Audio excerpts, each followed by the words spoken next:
It's that time again for another not-so-normal gaming podcast, featuring your hosts, MrTechnoSqueek. Don't make me angry. You wouldn't like me when I'm angry. Nostalgic Dan 1. Everything I feel is in this sword. Good. Come on! And Quick Freeze 4. Don't worry. I'll handle the bad guys. This is a podcast you want to listen to, but first, you gotta press start. Hey guys, welcome back to another episode of the Press Start Podcast. This is episode 40, and today we have Nostalgic Dan 1. How are you doing, Dan? I'm pretty fine today. Thanks for asking. You're welcome. Thank you. And we also have Quick Freeze 4. Cliva, how are you doing? I'm doing pretty good. That's pretty good. That's Pretty good. Pretty awesome. Yep. And we do have a guest, and it is my friend, Chad. How are you doing? Good. How are you guys doing? Pretty good. Pretty good. Pretty good. Pretty good. Favorite game? Yep. Favorite game. What's your favorite Which game? console? Anyway, Of all time. Streets of Rage 2. Streets of Rage 2. classic. Oh, shit. That's How- good. I love that. How come Street Rage 2 is your favorite game? Love the beat 'em uppers. Love it. You Sega boy like Techno here? Nope. Actually, I am a PlayStation man myself. But When do you play? Like, when was the first time you played Streets of Rage 2? when I was a kid, Oh. back in the day. It was kind of nostalgic, I guess you could say. Yeah. I see what you did there. Nostalgic. Yeah. It's Yeah, clever. I like that. Very clever. It's very punny. Very funny. So, you want to get into the large-ass topic that's like sitting in the room. E3 2012. Sure. Oh boy. Who wants to start us off? Why don't you start off? Okay, so we might as well start off talking about the first press conference, and that was Microsoft's fantastic No, press skip that conference. one. That one sucks. Yeah, no let's one kinda wants to hear forget that shit. No, there's still a lot of good stuff to talk about, including what they started off with, and that's the big, gameplay footage of Halo 4 for the first time, showing off some new enemies that they got in there, teleporting all over the place, and it looks pretty good visually. I mean, what'd you That guys was a really good thing. Destructible environment. No, I didn't notice that. I didn't notice that. Yep. Destructible environment. It's pretty cool. I'm definitely getting this game. I'm a huge Halo fan. It's my favorite first-person shooter, and it's probably going to be the same game as the other games in the franchise, but I don't care. This thing just looks simply amazing to me. Yeah, I might even pick that up too, because it just looked gorgeous to me. And of course, they had some other games, Ubisoft had a presence basically in every single conference, and there's an interesting game, a new title into the series, and that's Splinter Cell Blacklist, which is looking pretty damn good actually. It's got this new tagging mechanic where you just go in and tag enemies, and he just pulls off a cinematic shooting all of them. Seems like it's in a new setting too, the Middle East. So. Yeah. But then they had stuff like Fable the Journey, which, been there, done that. That was the thing about Microsoft. They seem to repeat themselves, they like repeating themselves. It's games that were there before, or they're talking about stuff that, is already there. It's, kind of drawn on. But they did have some good stuff. There's no gameplay footage, but the new Gears of War Judgment, the prequel. Don't know what to make of that. Isn't it just a trailer? Yeah. Is that what it was? Because literally that thing came on, and I blinked, and they moved on to the next game. Yeah. It wasn't was long. literally... I was like, where's Gears of War? They just said it, and it was the next game. I totally missed it. It was a very short trailer. It wasn't the longest thing. That's all it was, too. It was just a CG trailer. But they have their Forza series coming back, and this time it's under a new developer. It's a new game called Forza Horizon, which is almost like an open-world racer, kind of like a Need for Speed or something, kind of looking like that. Takes place in Colorado. I'm just curious to see how Forza is handled with a new developer, because sometimes that could be good or bad, but they dropped the motorsport name, so Forza's always been known as like the kind of realistic simulator like a Gran Turismo, but this looks to be maybe a little tad bit more arcadey, so we'll see. It looks good. Another game that I don't really have too much to say about, but I know a lot of people are excited, and that's Resident Evil 6. Oh yeah. Oh god. Oh my god, yeah. I take it you guys are excited for Resident Evil. Yeah, dude. Craving. Dude, I'm moist. Okay. For that. I don't even want to know. You just ruined Resident Evil for me. You changed it. That's like burned in my mind. I can never play Resident Evil again. I know, right? This is probably the reason why there's the T-virus, is because of Techno's little joyful, emotional thing there. Yeah. That's what the T stands for. Technovirus. The Techno. Technovirus. Yeah, God. You bastard, how can you do that? But here's a good part of the Microsoft conference. It was pretty fun to see them, and that's the South Park, The Stick of Truth, the new RPG game, with the creators who actually showed up, and they were making fun of the smart glass technology that they were talking about. It was pretty cool to see that. Dude, that I can't wait for South Park the game. That thing just looks so much fun. Oh, I can't wait, especially since it's being written by the same guys too. Yeah. Yeah, but the big unveiling with that is that, you know, we're taking advantage of what a lot of websites do, and that's pretty much create your own character and you play in the game trying to work your way into the gang and all that stuff. It seems very customizable too. Yeah. And then the battle mechanics, like some of the screenshots they had, it reminded me of like old school Final Fantasy where they had them like all lined up and stuff like that. So I really hope so, because like out of all RPGs, turn-based are my favorite. yeah. So like that would just be totally awesome for me. I don't know about you guys, but for me that would be awesome. Yeah. That has me pretty excited. And a funny thing they mentioned too, which is the same thing that happened when they made the Simpsons hit and run game, is they talked about how hard it is to like map out, you know, South Park, because they never had to do it before, you know, like because every time in an episode things might be related in relation to something else like completely different, so they literally had to like figure out like, okay, here's from Cartman's house to Stan's house and all that. And I know that must have been a lot of work for them, because there was a lot of work when they did the Simpsons game. It's kind of funny. I really want someone to actually take all that and actually make like a 3D model of the entire town and like show it up on YouTube or something. Yeah, that'd be pretty cool. Be like, according to the game, Stan's house is right here and Cartman's is about 2 blocks away. Wouldn't that be badass if someone actually did that though? I could see that. So I know it's a lot of work. But What'd you say, Chad? That'd be great, okay? Okay. Dude, I was actually talking to Dan before the podcast, and I really hope, like, sexual harassment pandas, like, a summons or something. Oh, shit. Wouldn't that be fucking awesome? oh my god, I can only imagine like the enemies you fight too and all that. Yeah. It's gonna be crazy. But another part of an amazing game, Usher just comes out, you know, starts busting his thing out. Dance Dude, that Central was a 3. joke. That was a joke. Dude, I don't know if you guys noticed, but, like, he was lip-syncing that song.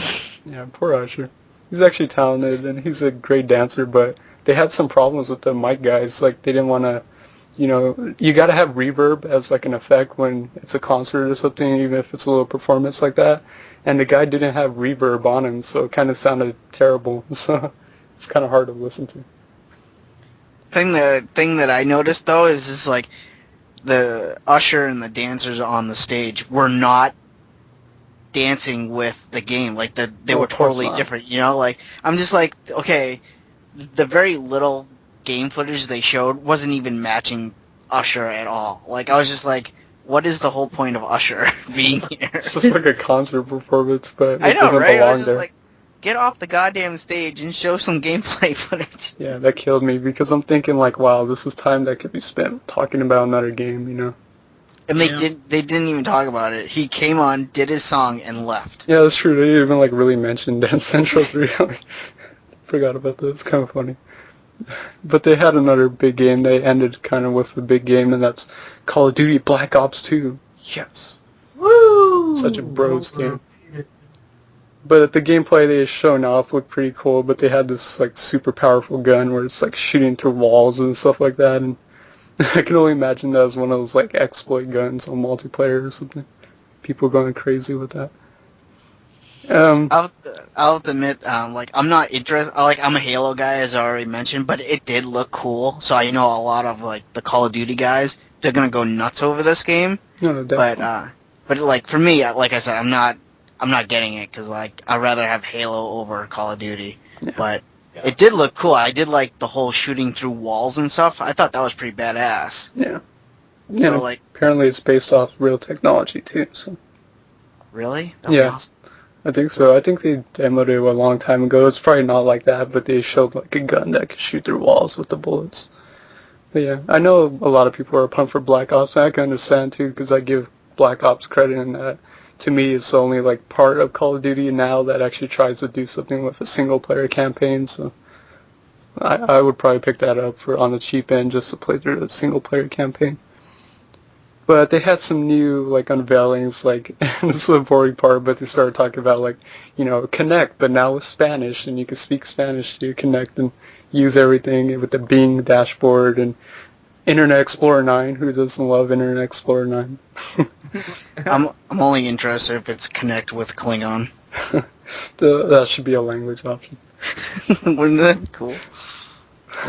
Yeah, the Microsoft also announced, and the South Park guys made fun of it, but they announced their smart glass technology, which is kind of a thing that lets you control apps in some games with a Windows Phone, iOS device, or Android device, tablets, and stuff like that. And I guess you can control the features like your dashboard and stuff like that. Seemed interesting. I'm just going to break in right now, and this is just my opinion, and I know I'm probably going to be in the minority, but this is the biggest load of piece of crap I've ever seen. No. I Yeah, agree. it's unnecessary. Like, this is just going to make a million people 10 times more lazy than they already are. Yeah. Like, I'm sorry, like, do I really know, Easy. like, do I really need to know, like, what someone is doing on Xbox while I'm at work? No. Like, have it being fed to my phone? No, I don't need to know that shit. It's just... It's extremely lazy and dumb, in my opinion. Yeah, it seems pointless to me. It's like, why do I want to control my dashboard with a touchscreen device? I'll just use my controller, Exactly. But, like, I don't know, Microsoft tries all kinds of different stuff. That was weird, though. It was a boring segment, but just a quick little side note. They quickly showed 3 little arcade games. I'm assuming are Xbox Live arcade games. They showed a new game from the Toy Soldiers creator called Ascend New Gods, which kind of looks like a, mini God of War game or something. And they had a game called Loco Cycle, which I'm assuming is probably a racing game or something, but it's actually from a good developer in Twisted Pixels who makes games like Explosion Man and The Gunstringer. And a game for Kinect called Matter, which kind of looks like, I don't know, maybe Portal or something along those lines. So, some good stuff coming there. And They also showed off the Wrecketeer. oh yeah, what was that again? It was, it was basically Angry Birds yeah, with cannonballs. Oh, yeah. That actually looks fun if I had to connect them. Why not? I don't know. If I wanted to play Angry Birds, I'll get it on my phone. Yeah. But it looks bored death. It looks fun with the Kinect mechanics. I can imagine kids playing that.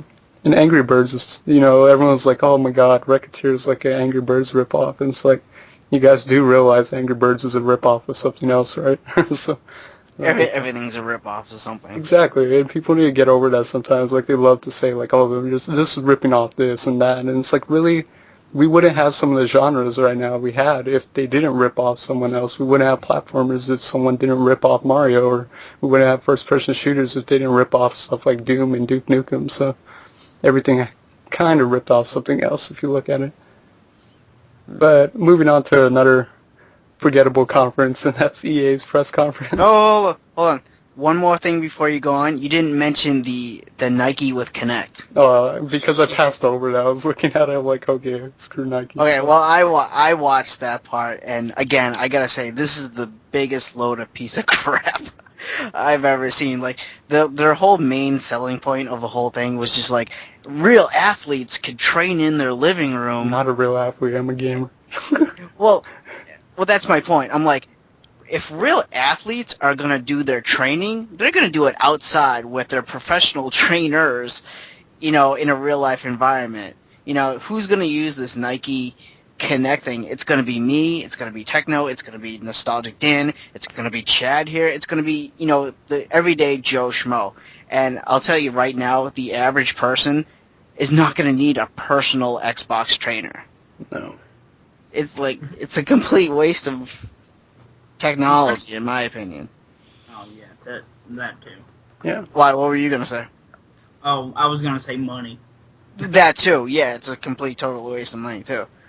But And the thing is, they have Nike Plus on their devices. Like, I know you can get apps. I know my iPod actually has Nike Plus built in, so it's like, yeah, I don't really need that.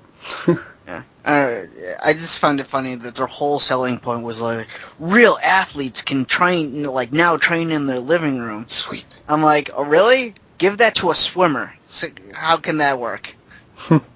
You just swim on the floor or something, make Exactly. the motion Like- with the Connect. It's like, yeah, I can really picture, I don't know, give me an athlete. Michael Jordan. There you go. Yeah, Michael Jordan is really going to practice basketball in his goddamn living room. I don't know. Yeah, totally skipped that. But yeah, EA's press conference, they did have some good stuff, redeemable stuff. Dead Space 3, a big one that they recently announced, which has co-op feature now for the first time. What, did you say nah? It looks like Lost Planet. Dude, I will beat your ass right now. I'll tell you guys, this game is the only game I freaking cared about from EA. Yeah, I was too sold on it. Alright, I'm in the minority, I guess, then, but... I guess I'd buy it because it looks like Lost Planet to me. I'm gonna buy it because it's fucking Dead Space, dude. Dead Space is an amazing series. Yeah. But man, it's on an ice planet, the monster design. The monster design, you can look that footage up and then compare it to, the monsters from Lost Planet, the Acrid as they call them. They look very similar. And on a side note, they actually announced Lost Planet 3, which kind of caught me off guard. It's a random series that only Capcom would continue publishing. I don't know why. But, I've never played Lost Planet. I played the first one, and I actually enjoyed it. The single-player campaign was fun, but I actually spent a lot of time on the multiplayer because there's a fun mode in there where it's 4 Acrids, you actually get to control one of these monster guys, a big-ass monster, and it's you 4 monsters against 8 human players who are trying to kill the Acrid.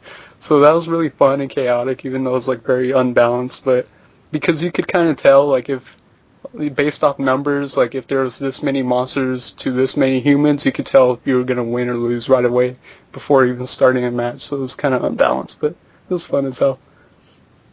But yeah, I never played Lost Planet 2. But also EA had talked about, it talked about some Facebook games and all that, but the one I'm interested in is the new SimCity.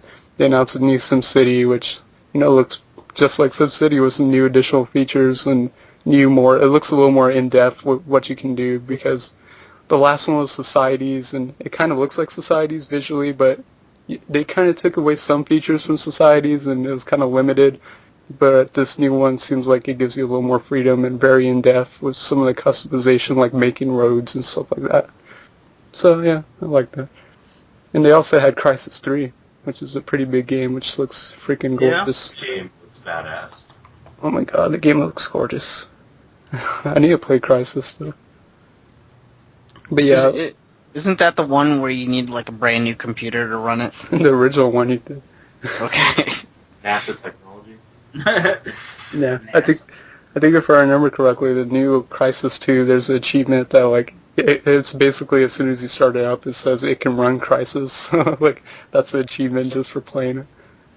So it's pretty funny. But yeah, that's pretty much all I remember from EA's press conference. It was fairly forgettable. If they would have had a new Road Rash, I would be in love with EA again. They're not going to do that. They just love making sequels. I know. It They're makes too me busy sad. firing their employees and making good video games. Yeah. some new ideas. Yeah, the forgettable part was that they talked about sports games for such a long time, like, it's so drawn out, but I'm not knocking anyone who plays sports games, like, everyone has their thing, like, hell, even I love some sports games, but it was just kind of too long, like, it's just kind of drawn out. It didn't need to be that long. My favorite part was when Joe Montana came out to play Madden on the Kinect, and that's another thing. Kinect now, it's all voice commands. Yeah, pretty much. It seems pretty much. And so Joe Montana's in, he's calling out plays, and you can tell there's like a good 2 to 3 second delay from like what he says to actually happen, and I'm just like, yeah, this is this is a waste.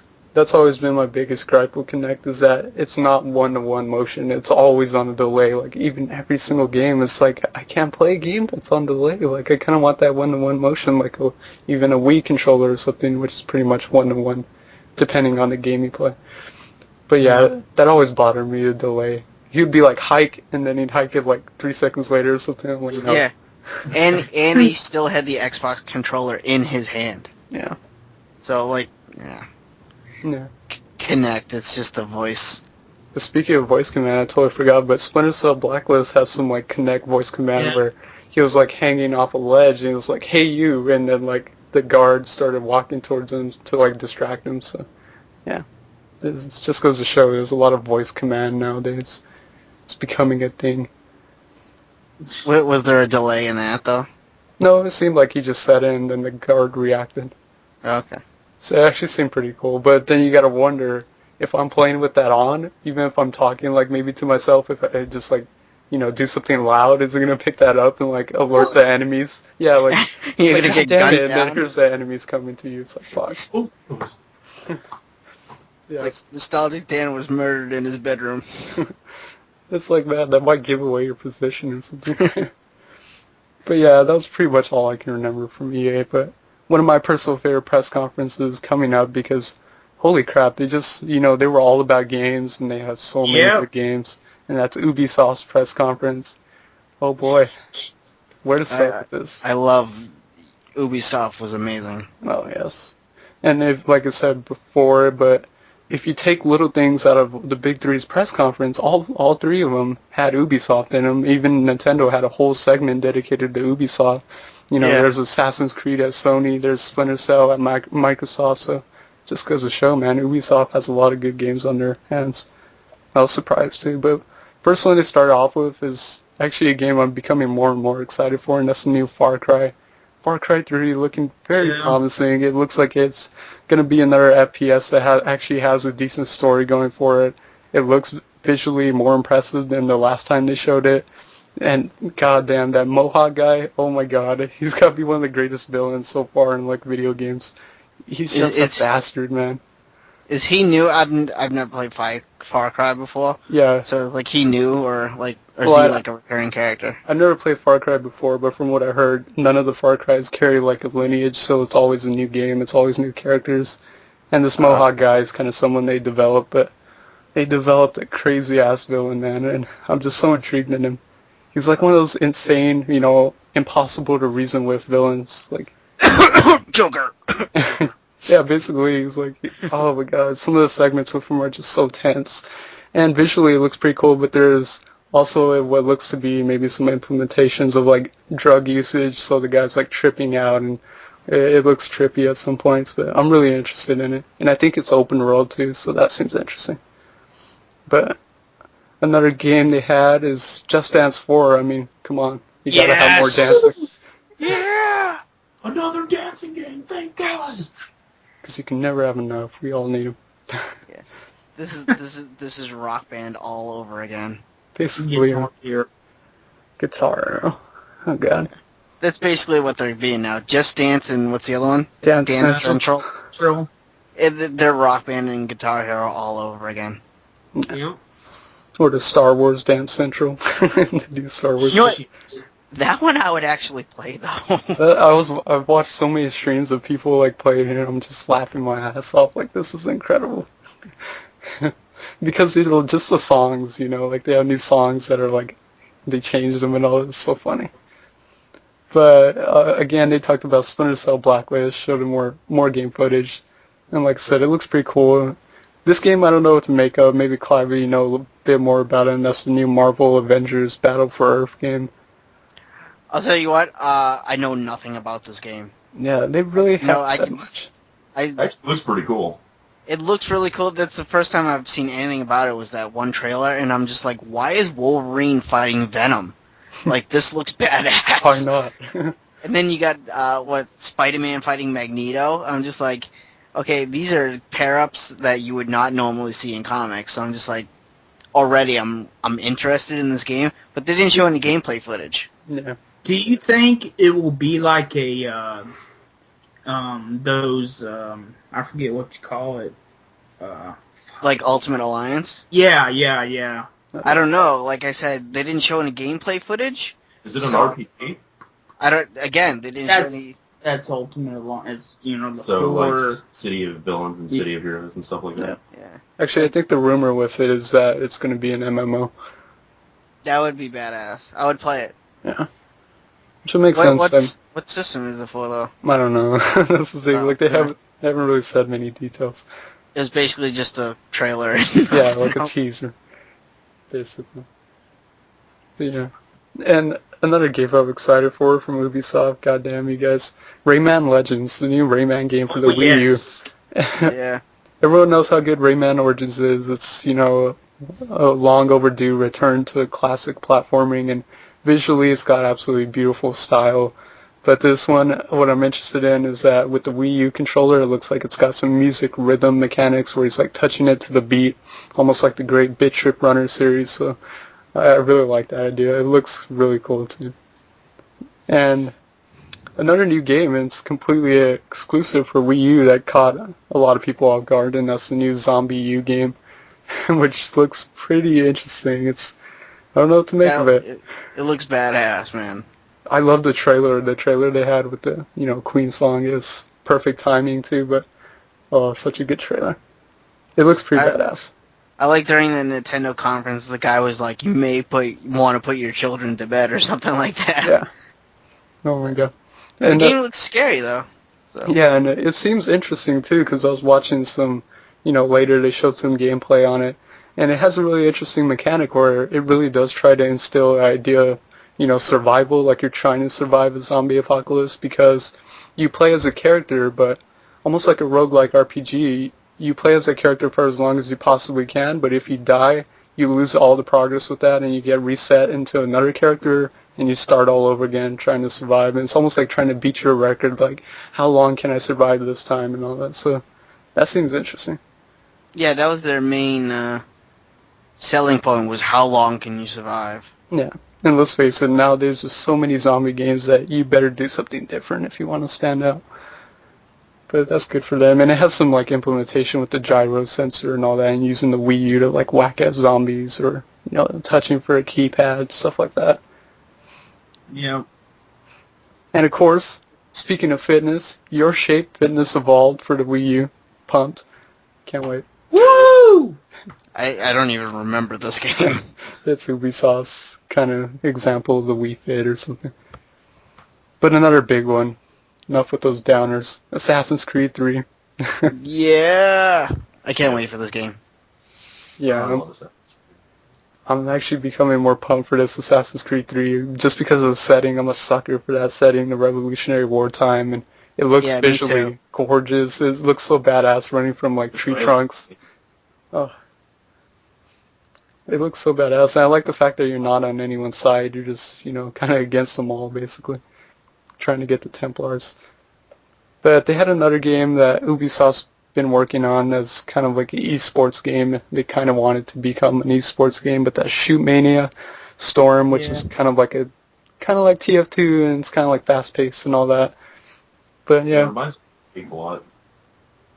Yeah. I mean, I've seen some gameplay. It looked okay. It's from the people who make Trackmania, which I played that, and that's really fun. But, of course, one of my games of the show, oh my god, I'm so pumped for this, and it caught everyone off guard, and that's Watch Dogs. Oh boy. Yes! Oh boy. Dun, dun, Hey, dun. explain that. I've heard so much about it. I've totally missed this game. Oh my so god, you explain missed it the to me. best part of the conference. So, I went to the bathroom or something. I don't know. I don't know. Gotta pee in a bottle, man. That's what you Sorry. do during E3. No, but Sorry. basically they started off with like this kind of trailer that was like a what the fuck trailer. Like they were talking about how in 2003 there was a blackout in, the New York, the Eastern Coast area, and they're talking about how this one guy hacked the infrastructure there and let out a virus. But the big thing about this is it's an open world game. It's a sandbox game like a GTA, but you control the entire infrastructure of the city. Like you can hack traffic lights, you can make them like all green so people crash. You can hack people's phones, listen on their conversations, drop connections. It's extremely in-depth. From like you can lock on to like a person, it'll show their income and like their job and all that. Or you walk up to someone as you're about to fight them, like melee them. It has like violence probability. It starts going up and up and up as you approach them. It's just insane attention to detail. It looks like it's got gunplay, like really precise gunplay. Visually, what they showed was absolutely incredible. It's a stunning looking game. It's running on a super high-end PC, like you can't even imagine. And there's still a lot of rumors on what it's specifically on, if it's going to be for 360, PS3. People are saying that, but then were also like, maybe this is a next generation of consoles because it's that gorgeous. But an interesting thing is, too, you play as this guy who's, I don't know, maybe an assassin or just trying to take out certain people. But it zoomed out at the end of the trailer from the guy you were playing as to another guy who's watching over him. Like he's watching him do all this, and you control that guy. So like people are speculating if it's co-op or just two people playing a story at the same time that are different stories. It's so weird, dude. You really have to look up footage, but you'll be blown away once you see the footage. It's incredible. It's just absolutely stunning. Yep. Sounds like the Matrix. It's trippy.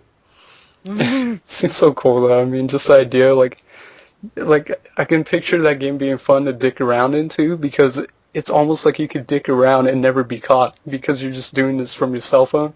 So you could be like jamming traffic lights all the time. It'll seem pretty funny, but oh my god, I'm excited. Then again, no release date. There's still not a lot of confirmations with the game, a lot of speculation, but it caught a lot of people off guard. But a fun thing I loved about Ubisoft's press conference was the host, Aisha Tyler, and like the... Oh my god. Yeah. She was so bitchy. And they had awkward, like, conversations all the time with this guy named Tobiscus, who's like a YouTuber. And oh my god, it was the most awkward conversations, but... And she was like, Girlwood all over the place. Who is this woman? I heard she was a comedian. I heard she plays one of the characters from Archer. I don't remember. Like she does one of the voices on there, I guess, but she's actually pretty popular, I think. I don't know, man, but she was just so bitchy. I just wanted to be like, dude, shut up. Yeah. She really was. She was like, that's how Ubisoft is. I guess though, just like, They had Mr. Caffeine last year, and they always have something weird. It's Ubisoft, laser tag. Why not? yeah. I think I preferred the other guy over her. I'm sorry. No, not Mr. Caffeine, the guy, the YouTuber guy. Yeah. Oh, he was awkward to me too. But he was asking people's questions. He was just funny though. Like the woman, she was just total bitch. I'm sorry. It was awkward to say the least. But yeah, moving on from Ubisoft, a lot of great stuff. I mean, great job, Ubisoft. Sony's press conference, they actually did a pretty good job. They started off right away with a bang too, from the creators of Heavy Rain, Beyond Two Souls. Oh my god, again, another game of the show for me. God, I can't wait. This stars Ellen Page, everyone's favorite Ellen Page. Yay! Who? Ellen Page. Ellen Page. Juno. Explain. She's a popular actress, that's pretty much it. She did movies What is she in? She did movies like Juno and stuff like that. I've never seen it, sorry. She basically looks like the little girl from The Last of Us, but she's older. But there's like Sony's got a contract with Ellen Page, so they can put Ellen Page in all their games. But yeah, Beyond Two Souls, creators of Heavy Rain, and again, it looks like it's going to be a masterful game like Heavy Rain was, with, typical, to be expected, amazing storytelling, just like amazing story development, interesting characters. It looks like she's kind of, from what a lot of people are saying, and hence the name Two Souls, she's like attached to another person or attached to another ghost. She mentions in the trailer, like, after she kills some people, she's like, come on, Ivan, I think they had enough. Like, she's talking to someone else. So it looks gorgeous, stunning. Oh, I can't. That's the thing that interests me is where her like supernatural powers. Yeah, she's a badass. From what they showed at the end, she's pretty badass. But another game that I'm actually not too pumped for, but I know a lot of people are excited for, and that's PlayStation All-Stars Battle Royale. Yeah. Smash Brothers. Pretty much. Yeah. With, I'll probably buy it. What Yeah. characters in it? They have Sweet Tooth, Yeah. Sweet Tooth, Kratos, Fat Princess, Parappa the Rapper, Sly. Sly Cooper. It's like, okay, if they don't put Jack and Daxter They and are. They're Ratchet going to put all the in it, stuff. I'm going to be fucking pissed. They gotta. They have to. I'm just gonna. They just released the Jack and Daxter collection, so if they don't put Jack and Daxter in the All Stars game, that would just be dumb. Yeah. And they also got to put Ratchet. And they Clank. put Big Daddy in it, which is third party. The unveiling was that they announced Nathan two Drake. characters. Yeah, Nathan And Drake. Nathan Drake. Yeah, Nathan Drake was in it. I don't know. It looks fun. It looks like Smash Brothers though, so I don't know. I'll pick it up, but I'm not overly excited about it. Yeah, same here. And I don't know, some of the gameplay just seems a little odd to me. Like, I don't like how you have to, like, hit people out and all that. Like, I don't know, it's not exactly like Smash Brothers, where in Smash Brothers you can knock people out various ways. Like, they could fall off on their own damn fault, or just, like, you can knock them out. But this one, it seems like you have to charge a meter before you can knock out people, so I don't know. But yeah, I mean, they only have like 10 characters so far with the announcement of Big Daddy and Nathan Drake, so I'd imagine they at least have a roster of like 20 or something, so they still got a lot of characters to announce. But I don't know who. In a new game, of course, a lot of people are pumped for this. I'm not overly impressed with it, but that's the new God of War Ascension. I want it. Yeah. I love God of War.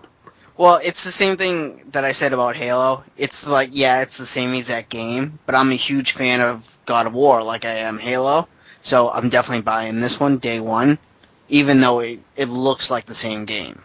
Yeah. So, It looked more like a beat 'em up. well, that's what Like God of a- War is. No, like you can pick up weapons now. Well, So how is that? Are you going to be able to level up your stuff also? I don't think so, because I don't know if you guys ever played a game called Conan. No, I've heard of it. No. Okay, basically it's the same thing. You play as Conan, and you start off as with a weapon, of course, and then throughout the game you can pick up other weapons, and fight with them. And so if like you carry a sword, you fight with the sword, but then you come across a spear and you want to switch weapons, you can do that. So they're doing that with God of War, the new one. I don't mind it. I don't see it as an RPG element. Maybe the only thing I could see is like maybe like he works better with a sword than he does a spear. You know, if you want to like do it that way. But I don't know. It looks like God of War. It's gonna play like God of War, and I want it. Well, what I saw was it was more 2D, not like 2D, but the playing field was more like left to right. And then, you could go up a little and it would move the camera a little. Well, there's I don't also know. a new feature in there that they showed, like he rewound time one time. That seemed interesting. What? That could be like a power up though. Yeah, I don't know. My biggest thing is, like, I've seen the other God of Wars, and compared to them, it looked a little tamed. Like, I was expecting maybe more blood or gore, but yeah, there's some gore in there, but I don't know. I was just, like, expecting kind of blood everywhere, like God of War. Like, he's just overtly violent and pissed at everyone, so I'm expecting blood to go everywhere, but there was, like, no droppage of, like, blood on the floor and stuff like that, and maybe I was, like, expecting that, but I don't know. Seems fun. Well, It's they got the multi. I'm not interested in it at all, but they have that multiplayer in there, so yeah, I wonder how that's gonna work. I don't know. Yeah, but I'll make you buy it day one, Dan, and we can play. no, I don't want to. I haven't played any of the God of Wars. It doesn't matter. Yeah. You just kill stuff. Pretty much. I would assume. He seems pissed. I like that he's always pissed and aggro, but... But, oh my god, the next game, another game of the show, Jesus. The Last of Us looks incredible. They showed actual gameplay now, and it really seems like they're going for like a survival, like a idea of survival where, it seems like bullets are going to be very limited to come by, like they're going to be a rare item to have, and it's going to be more critical if you're shooting, like, you don't want to waste a bullet like that. Like in the trailer, or when they were demoing it, he missed like his first shot, and it's like he only had 5 bullets left, so it seems like there's also some light RPG mechanics where if crafting items, like he crafted a Molotov cocktail when he brought up the menu, it seems like you can combine different items to make like new weapons to use or stuff like that, but it looks incredible. I know there's going to be awesome interaction with the characters. They seem so interesting. What I like about what Naughty Dog's doing so far is that they really make some atypical characters, like Nathan Drake's not the most typical character you would expect, but, they're just so good at creating characters and making them interesting and just, and the little details, like goddamn, Naughty Dog is so good, like when you're walking against a wall, you like touches the wall and stuff like that, it's so good. I can't wait. I'm pretty excited. It looks, the graphics just blew me away. It looks so real. It looks like a freaking movie. Yeah. Oh, pumped. No. And I liked how, I forget her name, the little girl that was with the main character. She's not just there to be there. She actually helps you out. Yeah, that's a big mechanic. Like she threw a brick at this one guy before she comes up and like stabs the guy. Seems like she's gonna have... Yeah, that shocked the hell out of me, like she stabbed that guy. Yeah, and it ended with a bang too, like mind-blowing bang, but he like gets the guy off of him and he's like holding a shotgun to his face, and Uncharted was a T for teen game, but this one definitely looks like it'd be an M-rated game, so they're just going all out. I can't wait. But yeah, they did... Yeah. Naughty Dogs never did a M-rated game, have they? No, Crash Bandicoot was E. Oh, Crash Bandicoot was so immature. Blood everywhere. All except Jack and Daxter 1 was E, and then 2 and 3 were T's, and then I don't know. Uncharted is all teen rated. Oh, okay. Yeah. Because they don't really show any like blood or gore in Uncharted. So this one, like, I mean, it's like blood and it seems like gore too, so I'm pretty pumped. And they also Sony also brought up a few PS Vita games, not too many. People kind of knocked them on that they should have talked about the Vita a little bit more, some new games. But they did have Call of Duty Black Ops Declassified, which, it seems like it'd be a really quality first-person shooter for the Vita, since I heard really mixed things about the Resistance game on the Vita. That's not all that hot, but they also had and announced, we were going to talk about this too, that if they didn't do a price drop, that they would make a bundle, and sure enough, they did.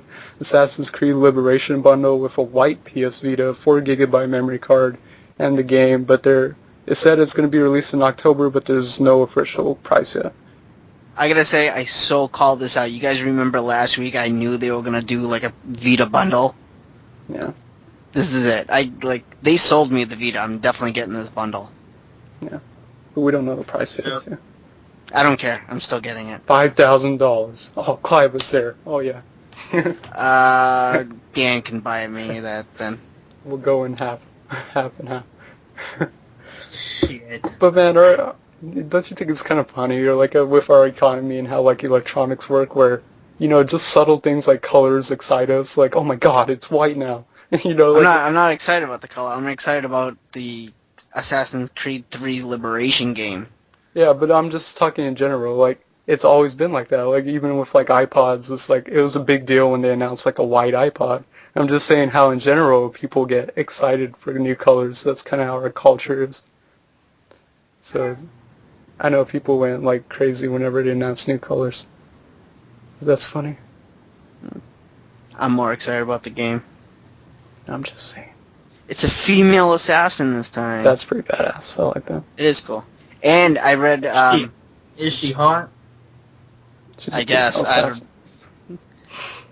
But I was reading the Game Informer magazine that I got today, and it's actually in like New Orleans, the setting. I heard that too. Seems pretty So, Take the page out of, that one game. That's awesome. cool. Yeah. That I totally forgot. What game? Infamous, I don't know. Yeah, Infamous 2. oh, Infamous too. Yeah, It's pretty cool. because isn't he in New Orleans? No, No, the monster comes up from New Orleans. no, it's like New Mares. Yeah. Something that kind of looks similar to. Fuck. Well, I'm fucking stupid. But they, on a side note, they did announce some new apps for the Vita, stuff like YouTube, Hulu Plus, and Crackle, which already exist, but also they talked about PlayStation Plus and how it's going to get a shit ton of new free stuff, including, full games like Infamous 2, Saints Row 2, Yeah. Little Big Planet 2, so that's interesting. All the twos. Yeah, all the sequels, all them sequels.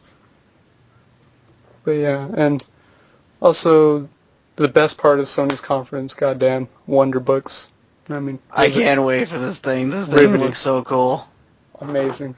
Like, oh my god, that was like every conference kind of had like its down moment, and that was a down moment for Sony because What do you mean down? It lets you cast fire spells, for Christ's sakes. Come on, man. no. And actually, I'm not knocking the technology. I think the technology is pretty damn cool. With the AR, seems really powerful, really strong, and I can imagine that'd be something really fun for kids to do. But also kind of would probably teach them reading. But they also said there would also be not just books designed for kids, but maybe books for adults too, some more mature stuff. But interesting technology. But the conference and how they presented it, again, it just dragged on way Didn't too work. long. It didn't work. Yeah, that's what I was going to say, but it dragged on way too long. The guy was repeating himself, and the technology had issues. I feel sorry for the people who were demoing it because it didn't work perfectly, but that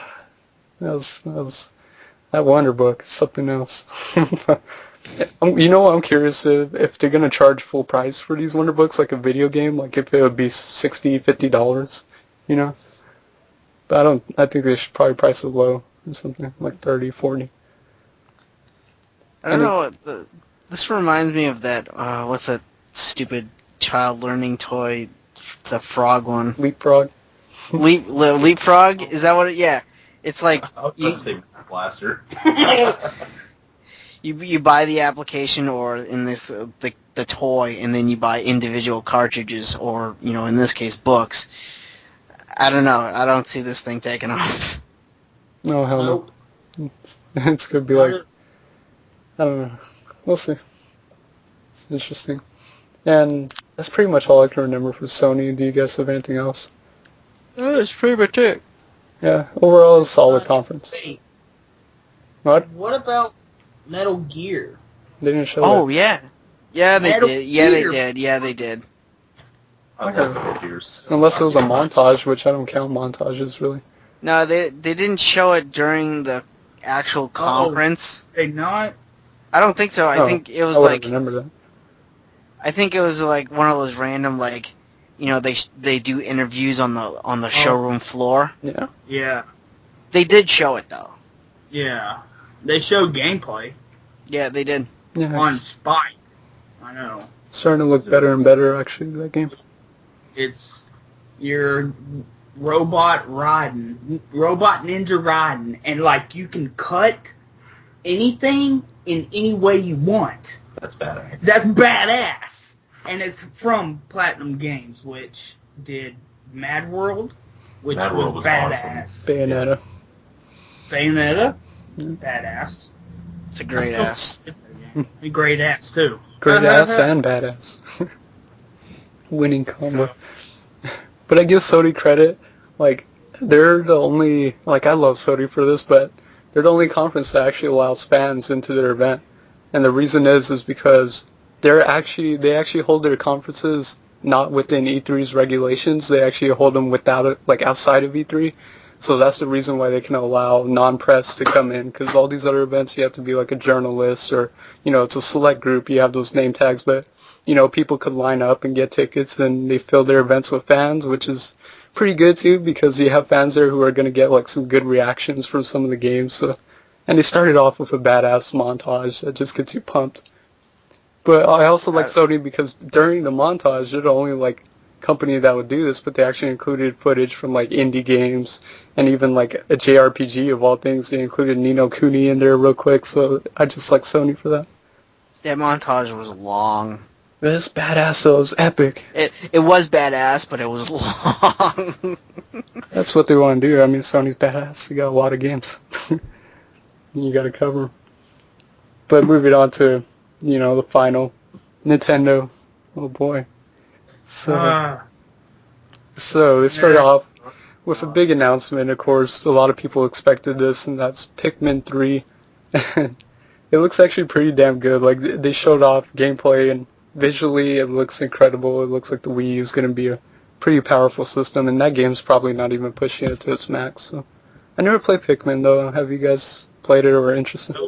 I played the first one, and it wasn't too bad, but it got to how Pikmin 1 worked. I never played 2, but how Pikmin 1 works is it's kind of like that other game that you were talking about, Dan, where you have to complete the whole game in a certain amount of time, and if you get to if you run out of time and like the game has not finished yet, like you still have shit to do in the game, doesn't matter. Game is fucking over.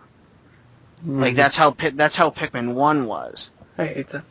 Because like in Pikmin 1 you had to build your ship, but you only had like 30 days to build your ship. Mm. So if your ship is like half done when it hits day 30, doesn't matter. You're stuck on this fucking planet. Game's over. Yeah. Pikmin 2 I didn't play, so I have no idea what the story of that is. So. Sure. Arena. Turn back time. Oh, I made a fucking Zelda joke. Getting back to new games, they also had new Super Mario Bros. U, which, it looks pretty cool and all that, and it has some interesting, mechanics with the Wii U controller and how you can play with probably 2 people, where one person plays as Mario going through the levels, and you can have another person helping out Mario basically by touching on the touchscreen and placing like blocks for Mario to jump on. You can place like 4 of them at once, so you can use that to like guide Mario or get into places he can't reach. So visually it looks cool too. Like I can only imagine like the, super colorful Nintendo games in 720, 1080p HD. It's probably gonna look gorgeous. But, yeah. Yeah. The only thing about that game though is like if you're playing with 2 players, you have to stay together, though on the same screen. Then they mentioned that like if you stray too far apart from each other. One. That's the second one, the 3DS one. Yeah, oh, okay. Never mind. Yeah, it's the 3DS one. On this one, like, the person places blocks, and that's it. But, yeah, and going on to other games they also had, and this was kind of like, I don't know, like the kind of iffy point, but they started talking about games that have already been released, but stuff like it's new games for the Wii U with new implementations, stuff like Batman Arkham City Armored Edition and all that, where you have access to all those gadgets and stuff like that. I was completely unimpressed with that game. Well, I'm just like, it's a game that's already out. It doesn't really need to be there. I know you can, I know you want to show it as Nintendo, but I think that's something that can be on the, show floor and not within the conference. But they also had Wii Fit U, which, wow, more Wii Fit. Can't wait to get fit. But, and a singing game, but a game I'm actually excited for. It's going to make me feel like a kid again, but that's Lego City Undercover. It's basically an open world detective game where, almost people are calling it like Grand Theft Auto for kids and all that, but hey, the one thing you can't knock Lego games for, they're damn good. I mean, they execute them well. But I'm excited for this game. It's probably, I'll say it right now, it's probably the best game that Nintendo showed, in my opinion. It's so fun. I can't wait to play. If I bought a Wii U, I'd definitely buy that game. But, because this is the first time, too, the reason it's kind of a big deal and I'm excited is because it's the first Lego game in a long time that doesn't rely on another franchise. So, like, they always did, like, stuff like Lord of the Rings or Star Wars or Batman, Lego Batman. it's the first time they're just doing, a Lego game, and it's been a while. Like, I remember I used to play these Legos. Yes. PS1. What? Lego Racers. Yep. Oh, yeah. Oh, God, I had that on the Game Boy Color. I remember playing that on the Game Boy Color. And I also had Lego Alpha Team, and that was fun. That was like a little puzzle game. It was really good. But I would say, like, I had these Lego games on the Windows 98 computer, old school, taking it back, but I used to play the hell out of Lego Rock Raiders, and one of my favorites that I'm so sad, I've been trying to get it to run, but I can't get it to run. It's a Windows 98 game after all, but that's Lego Creator, which, maybe it was like the precursor to this game. It's kind of like, a creation. Like, you have access to all these Legos, you can build whatever the hell you want.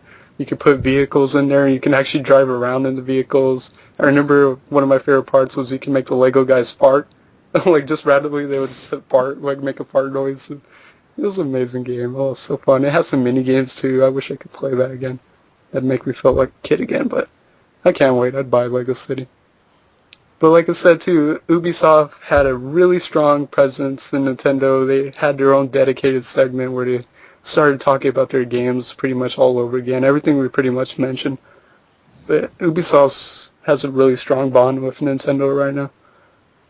And they also had some 3DS stuff. They had the new Super Mario Bros. 2, which, looks pretty cool. They have a new suit, like a squirrel suit. Yeah, it's a squirrel suit.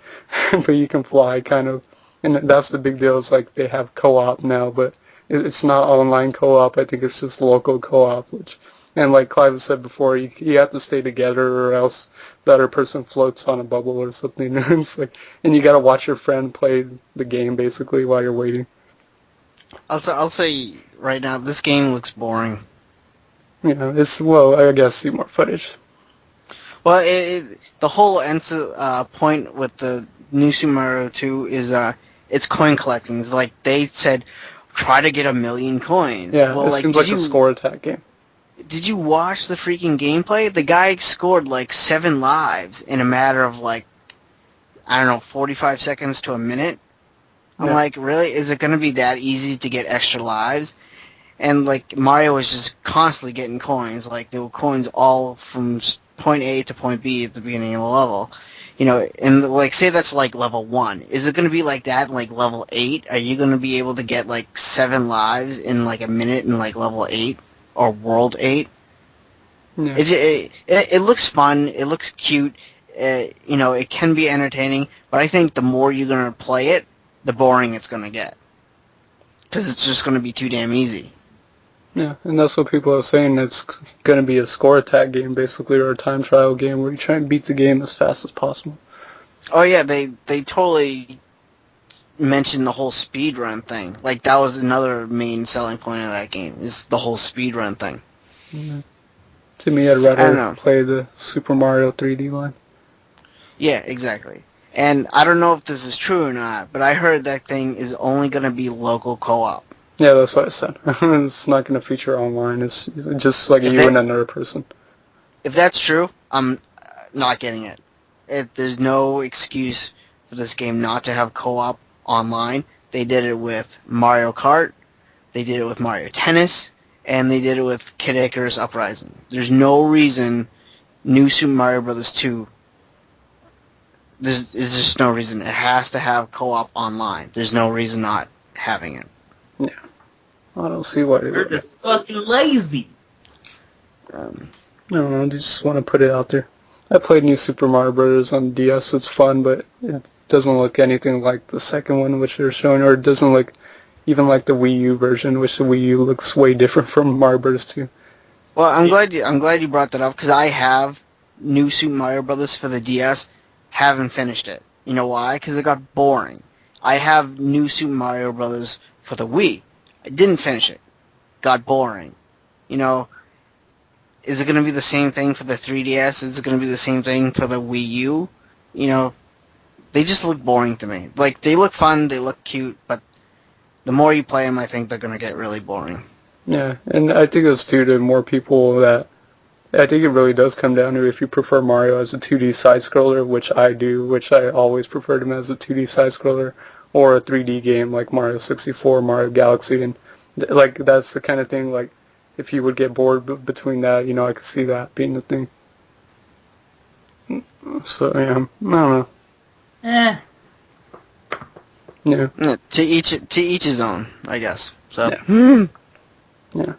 But one game I'm excited for, I always want to see more footage on this, and it's actually looking better and better, and that's Paper Mario Sticker Star. I can't wait. I like the This- stick. Huh? This is a must-buy. Oh yes, What's definitely. about I'm Paper gonna buy it. Mario? It's gonna be amazing. I like the sticker implementation. Sticker implementation where you collect them and then you use them to solve environmental puzzles or help you in battle and stuff like that. It looks great. It looks like it probably have a cool 3D effect, so I can't wait. Another game too that people are excited for, even though I never played any of the games, and that's Luigi's Mansion Dark Moon. Yeah, looks like Luigi's Mansion to me. I can't say anything because I haven't played it. Luigi's Mansion for the GameCube. It was kind of short, but it was fun. Like, I'll say this right. Like, if you're a fan of like Ghostbusters, you're gonna like Luigi's Mansion because basically that's what you do. You don't bust ghosts. You just suck them up in your vacuum. But it's basically the same premise. Yeah. So like you could even play Luigi's Mansion and just put on the Ghostbusters soundtrack, and it'll go together so perfectly. Yeah. I can imagine that. But they also had a montage that they showed some 3DS games, but, you know, because Nintendo had a separate conference where they talked about the 3DS, like, in general, and new games like that, a 3DS showcase, but they quickly showed stuff from, like, Castlevania, Lords of Shadow, Mirror of Fate, Disney, Epic Mickey, Master of Illusion, which looks like a fun platformer, Scribblenauts Unlimited, which is also for the Wii U, too, and Kingdom Hearts 3D Dream Drop Distance. Yeah. I'm all getting those. I never played a Scribblenauts game. I want to try out Super Scribblenauts on the DS because I heard the first one wasn't that great, but I heard Super Scribblenauts was actually pretty good. Disney Epic Mickey, I definitely want that because it looks like classic platforming. I wasn't too impressed with the new Castlevania game. It looked okay to me, and I never played Kingdom Hearts, but it looks okay. Yeah. And they also talked about information about the Wii U, like they had a video that kind of showed off the Wii U controller, everything it has, everything it does. But they also announced some apps that would have like Amazon Video, YouTube, Netflix, Hulu, and you can also use it for additional screen. But like the thing is, I think they confirmed or something, but the screen's not really HD. It's like I was kind of hoping it'd be HD screen on the tablet, but I know that's probably a price issue. But I think it's 480i. So it's a crisp image. It looks clear, but it's not going to be the same quality as on the TV. And I think if you're playing a game on the controller, it drops it down to 30 frames per second. So I'm interested how that works. But it's got an interesting feature, and I wonder how they're going to use this. It's like a reader, like a card reader or like a figure reader, almost like Skylanders or something. Reader. Like it said it would be used with figures and cards, so it's like a little infrared reader or something, but I wonder what the hell they do with that. Can you imagine if Nintendo made something like Skylanders but with Pokemon, and you bought like Pokemon figures and scanned them in? I can always see that, like, goddamn cash grab. They would make so much money, it's not even funny. I bet you they have that in the works. I can see that. That was like the first thing I thought of when they said figures. I'm like, oh my god, they would have like Pokemon figures that you buy, scan them in. Well, they're working on 4 different Pokemon things right now. They got Pokemon Conquest, Pokemon White and Black 2, Pokemon the AR Searcher game, and the new Pokedex. They do. And Nintendo also ended with, I guess it's a game from what I heard, Nintendo Land, which is a theme park based, kind of looks like a party game, where it's got different party games based off like Nintendo franchises like Zelda, Donkey Kong. Some of them announced, or some mini games announced, were Legend of Zelda Battle Quest, Animal Crossing Sweet Day, Donkey Kong's Crash Course, and the first game they showed was Luigi's Ghost Mansion, which kind of looks like Pac-Man or something. But I wonder how that's going to work. It's a bunch of mini games. Yeah, it's like Mario Party, but with a different style. I don't know what to make of that. So what do you guys think, like, overall, of Nintendo's conference?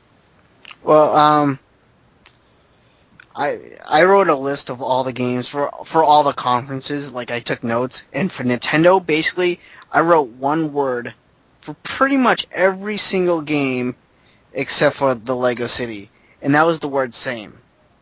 And of course, and that's what Nintendo relies on. Because And, they expect the people to not change the games. I mean, all the games are fairly similar when they come out from Nintendo.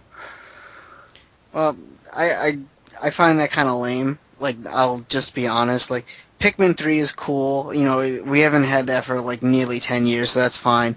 But New Super Mario Bros. Wii U, it's the same thing. Batman, same thing. Scribblenauts, same thing.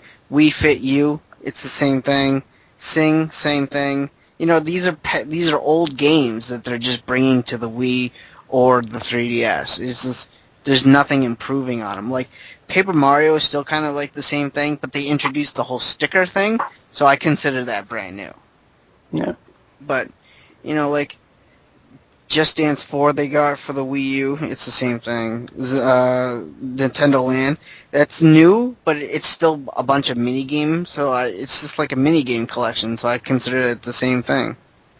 But that's my opinion. Yeah. No, here's my overall theme that I'm noticing that everything's a sequel.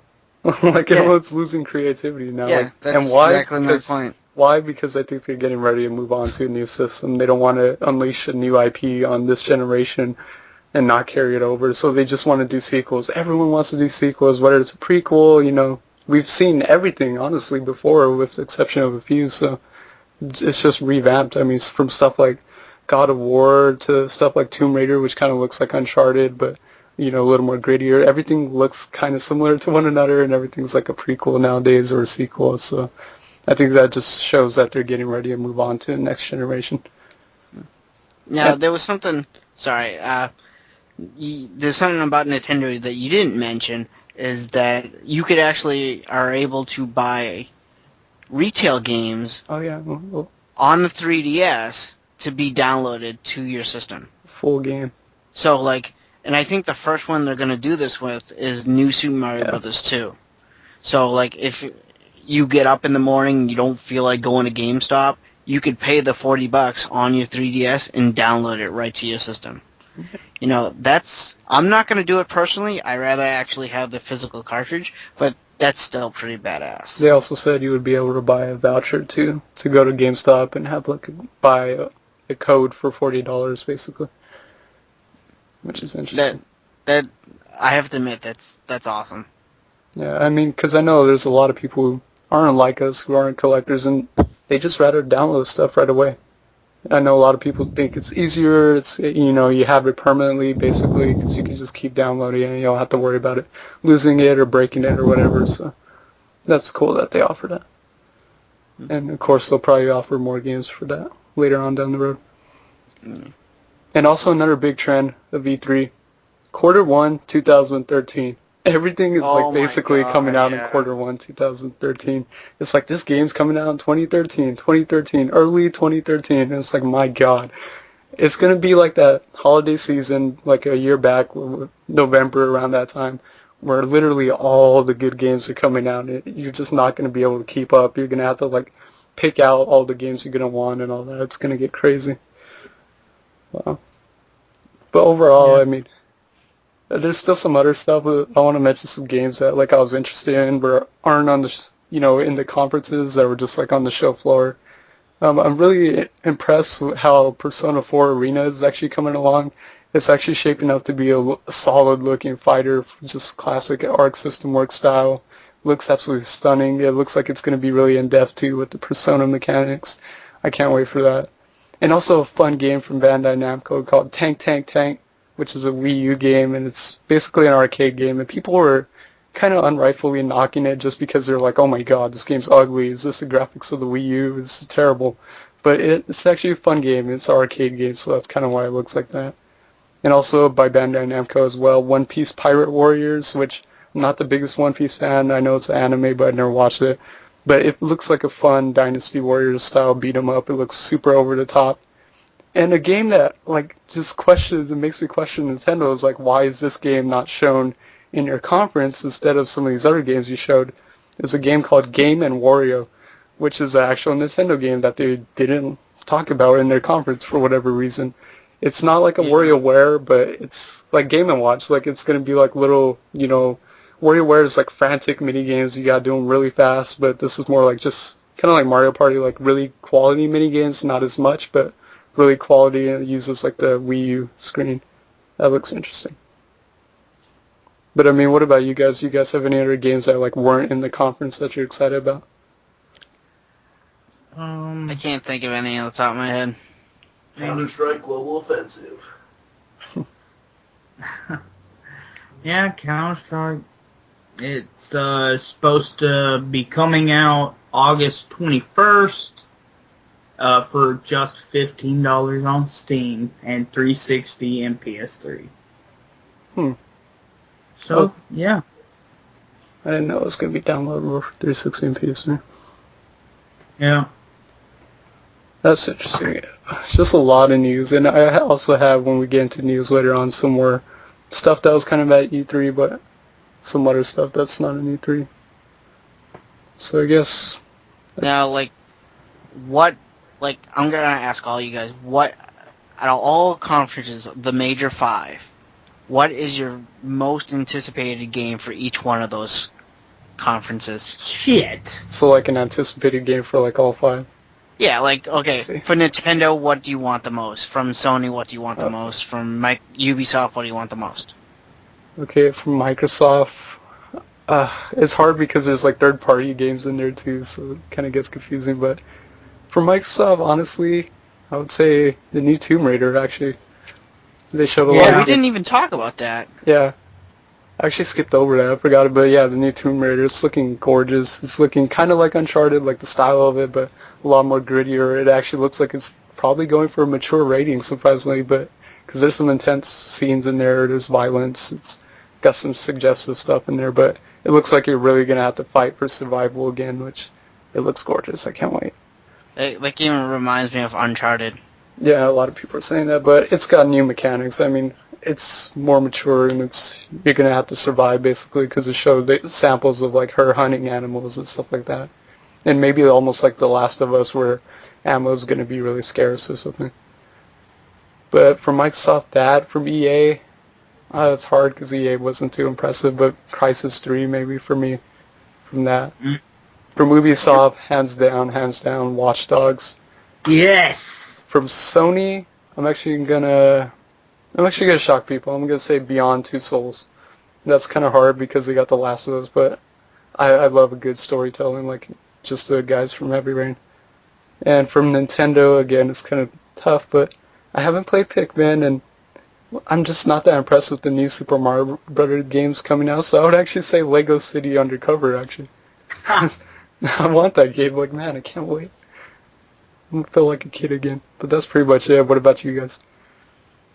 Let's see, from Microsoft, for me, I kind of want the South Park game. Oh, good choice. Let's see, from EA, hands down, definitely Dead Space 3. Sony, I'm kind of torn, but I'm going to have to go with the Assassin's Creed 3 Liberation Vita bundle. Nintendo, I'm going to have to go with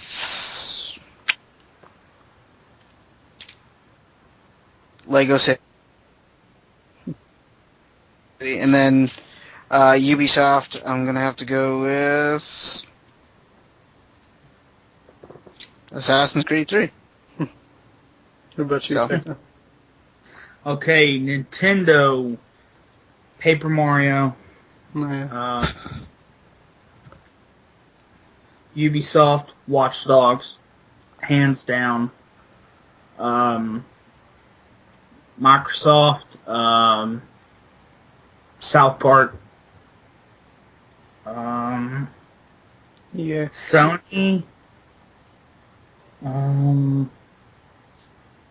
Last of Us. Yeah, because it's Naughty Dog, dude. I love Naughty Dog. I'm forgetting one. EA. EA. Oh God, I don't even. Yeah, Crysis 3. Nice. So yeah. Oh, what, Chad?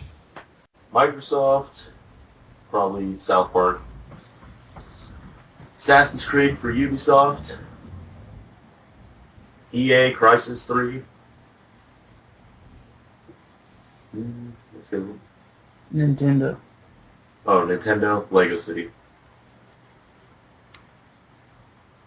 And what's the next one? Sony? Yeah, I think so. Sony? He has no idea. The Last of Us, Beyond Two Souls, God of War. Anything? God of hands down. Nice. So what's everyone's overall thoughts? Like just, if you had to pick one word to sum up to Series E3, what would it be? Like who Better? won? No, Wait, just one word. one- One word to describe the overall theme of this year's E3. Okay. That's his word is okay. Yep. Okay. I said this about Nintendo, and it kind of applies to all Same. of them. It's just the word same. Yeah, mine would be expected. Repetitive. Yeah. Like everything was kind of to be expected. Yeah, there weren't a lot of new IPs. Yeah. And if there were lame ones. Not Watch Dogs. Trust me.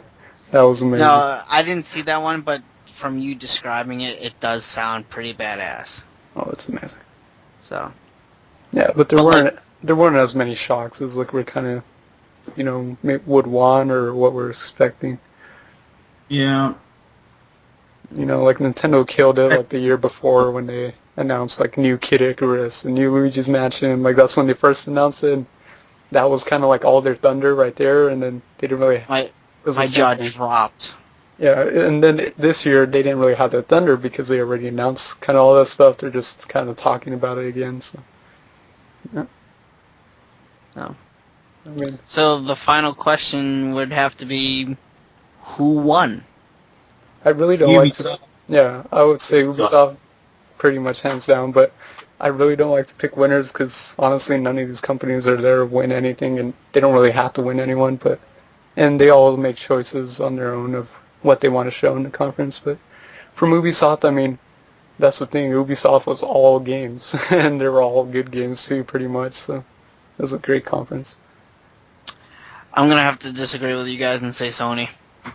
Sony didn't do it for me because it's some of the to-be-expected games. If I take out The Last of Us and Beyond Two Souls, which is like the great stuff, if you take out the third-party stuff, which I don't like to count third-party in these conferences too much because, that's Assassin's Creed 3, like that's already been, that goes to Ubisoft basically. And the Wonder Book thing, oh my god. That went on way too long. But it was an okay conference for them. Well, I'm picking Sony because Beyond... Assassin's Creed you already said, but if you're going to give that to Ubisoft, that's fine. But like I said, God of War, I'm excited about God of War, Last of Us. So, and then the new Assassin's Creed PSP, the PS Vita bundle. I'm really excited about that bundle. Yeah, I would say Sony's my second. Like if I had to order them, EA and Microsoft are easily at the bottom, like they're really close to each other on the bottom, and then, Sony is just behind Ubisoft, and, Nintendo would actually be my middle. Yeah. It was a good E3, I look forward to this time of year every time. But I guess that wraps it up for E3, that's a lot of E3 talk. Almost, I still got some E3 stuff and news, but we talk about that later. The time! Who's got the time? It's, Question time! Okay, first question comes from Mikey's Monarch, and he asks, if you could wish for any game to appear on next year's E3, what would it be and why? And Jack 4? yeah. Okay. A new Secret of Mana for Nintendo. That'd be badass. I don't know. Because I don't know. I don't know if I'm dreaming. Is this something I just would love to see or something I think would be there? An actual Kingdom Hearts 3. Yeah. Oh, I know. Well, they Oh, don't have a God. conference, so... They don't have a conference, I'd be dreaming, but I want to... For fuck's sake, Atlas, I want to see Persona 5 already. Just... Oh my god, everyone's been waiting so long for that shit. Mega Man Legends 3. Oh, Like, if they came out, if Capcom announced that next year's E3, you know, that would blow everyone's fucking mind. Especially if they didn't hint at it at all. now did Mikey say game? Yeah, he said if you could wish for any game to appear on next year's E3. Sonic Adventure 3. Oh God. But Actually, I'd take Jag 4 over Sonic Adventure 3. you know what I'd be interested to see too, because they recently talked about this with the Wii U. Whatever the hell Monolith Soft is working on for the Wii U. If you don't know who Monolith Soft is, they're the creators of Xenoblade Chronicles, and they're working on a new game for the Wii U, which would probably most likely be a JRPG, so I can only imagine. You know what also had a problem with Nintendo 4? What the fuck is Retro Studios working on? I have no idea. Maybe a new 8-bit console. What? It's a joke. Retro. God damn it. Alright, let's see. Mikey had a second question, but we already kind of answered this. He said, who do you think won E3? Again, Ubi. Sony. Ubisoft. Ubi. But, see, the second question, second person to ask a question is Nick, and he says, what do you think of the user's first episode if you heard it? Wait, what? I listened to the first episode, and I didn't listen to it all the way through. If you don't know what the users is, basically, you know, it's all Gen Gamers community podcasts with, you know, people from that community talking and all that. I listened to it. It was good. They have an interesting cast. I can't remember the whole cast off the top of my head, but I know Bots of Brands in there. I know Keebs in there. I can't remember. I didn't listen to it. Yeah. Honestly, I didn't even know it was out until, like, this morning. Yeah, it was recent. Like, this just happened. Like, they put up their first episode, like, this past week. Okay. I'll probably listen to it sometime tomorrow. Yeah. It's all AGG community podcasts. And yeah. But Nick asks a second question. He asks, are there any games in your backlog that you want to finish this summer?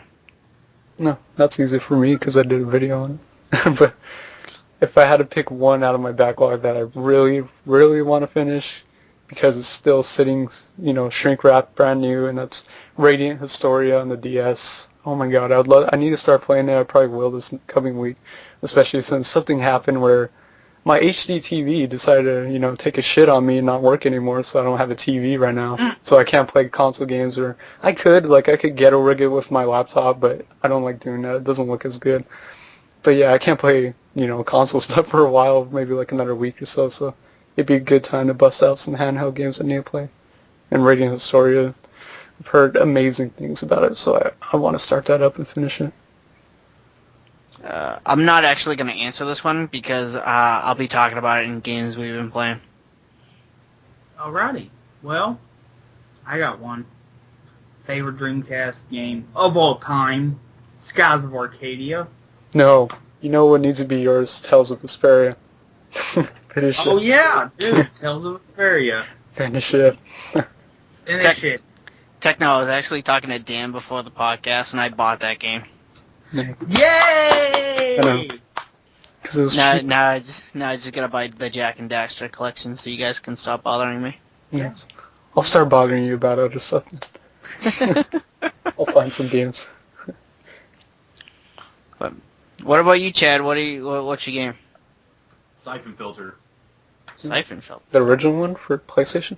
Yep, the original one. Oh. OG. That or Legend of Zelda Ocarina of Time. Oh my god, I actually love Siphon Filter.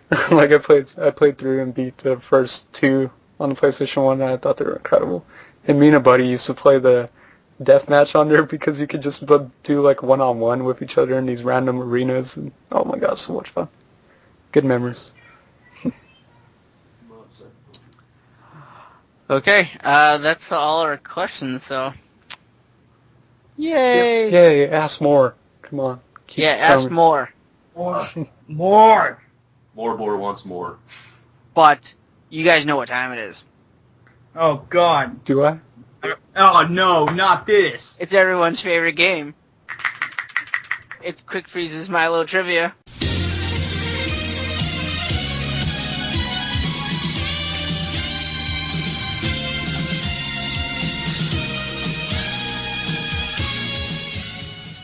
Oh my god. Oh, Explosions. good.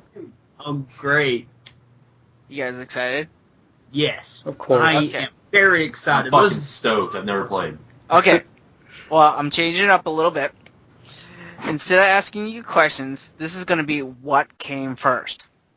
I'm going to give you, for each kind of question, I'm going to give you 3 items, and you basically have to tell me what came out first, going by year. Okay? Okay. So that's basically it. So the first group or question is what came first, the Nintendo Max, the Nintendo Advantage, or the Nintendo 4-score? Oh my god. Nintendo Max, Nintendo Advantage, Nintendo 4-score. I got it. What is it? Nintendo Advantage.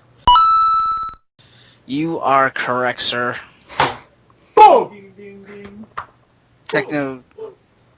And I did not cheat. I just guessed it. I know you don't cheat because for some reason you're like insanely good at this game. Yeah. Yeah, somehow. Okay, so question 2 is what came first?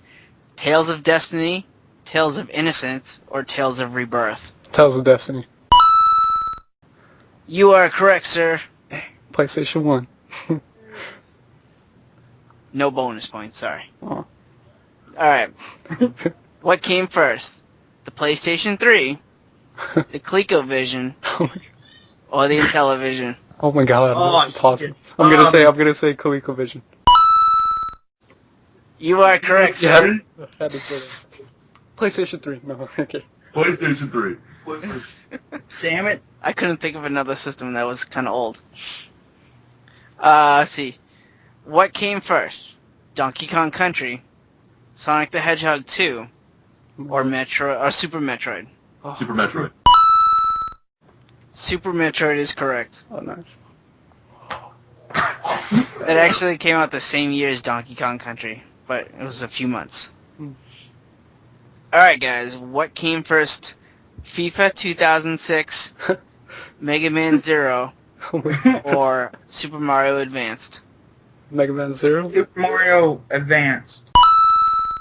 Techno is correct. Suck it! Alright, what came first? Final Fantasy 8, Twisted Metal, Oh god, it's all on the PlayStation 1. Mega Man X4. Twisted Metal. Yep. Yeah, those are early PS1 games. Chad got it with Twisted Metal. Final Fantasy VIII came out the same day as the Dreamcast. 99.99. What came first? Sonic Pocket Adventure, Knuckles Chaotix, Oh my god. or Sonic Triple Trouble? Knuckles Chaotix. You are No. wrong. It's Triple Trouble. Techno is correct. Oh! And I just downloaded that on my 3DS today. I thought you were just gonna say I just looked that up. What's that game for? Here. The game game. Oh, Yeah. Game Gear. Okay, I didn't know that. I would have said Yeah. that. Not a Sonic Alright. person. Gosh. That's why I threw in a Tails Up question. You need more.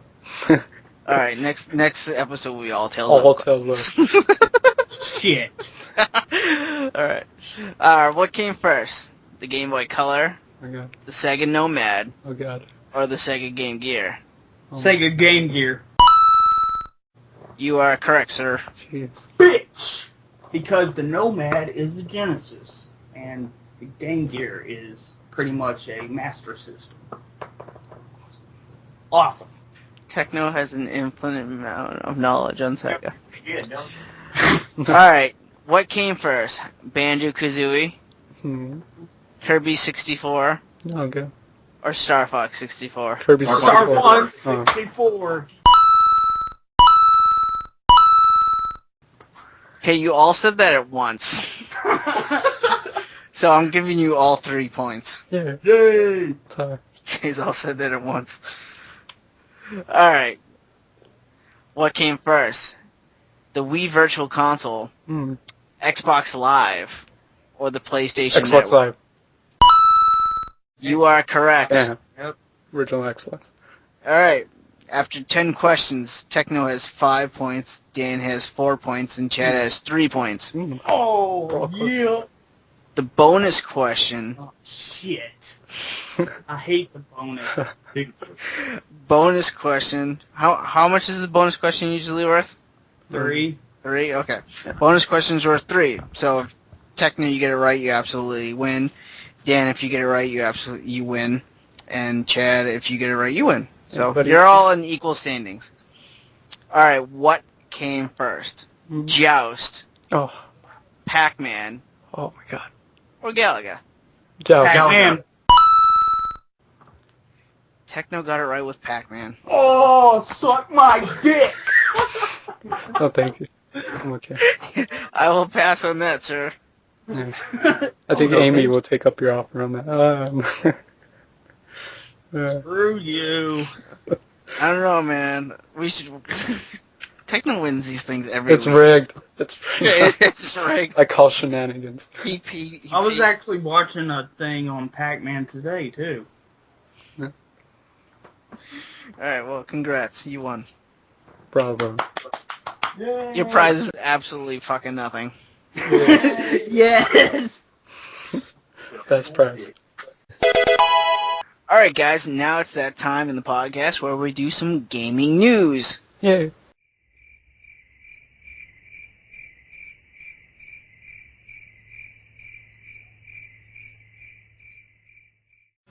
Oh, come on, I'm the only one pumped for that. Yeah, you're the only one Bastards. enthusiastic. Yeah. Great attempt, great attempt. Okay, well, guys, to start my news segment, I'm actually going to send you a link. And I want you guys to check this Link out. it. We will link it. Check this shit out. That's not a link. Hold on. Technical difficulties. Hold on. Alright, check that link out and tell me what you guys see. New, $100? I see good prices for games. Exactly. What? GameStop Fucking kidding me? GameStop has a list of every single the Wii U game announced at E3 on their website for $99.99, $100. What the fuck? And to back this up, Amazon has the same thing. What in the living shit? So, I don't know what to go about this. Either they're reserving these prices, maybe be changed later, or these games are actually going to cost $100. Yeah. There's no way in hell. I think they're just doing that just to... Reserves? Yeah, just, keep it like that till they get the, Official actual price. costs. Well, Yeah. I'm looking at the website right now, and every single one of these games has a date of December 31st of 2012, which means they're just, putting these games in here to put them in their system. Yeah. Yeah. It's called placeholder. So, yeah, placeholders. So, that's Whoa. great, that's fine, but if these games are really $100 a piece, that's it. I'm done. I will not get the Wii U at all. Yeah, Like I'd do that. I'll buy old games. I'll buy PlayStation games, Xbox 360 games. I will not be getting the Wii U if this is the price for each game. That's kind of ridiculous. Yeah. To me, That's I think if it's it's absurd. if it's true though. Yeah. Who knows? Like these games could change later and be $50 a piece. which would be awesome. But That's what I'm thinking. Because Amazon does that a lot too. Like they'll list as soon as a new game comes out, they'll list it. But if they don't know when it's coming out, they'll always put towards the end of the year, 12/31, whatever the year is, and then they just put in random numbers. Sometimes they just have a placeholder. That way they can have it on their side and just change it when they need to. But hey, you gotta think about this too.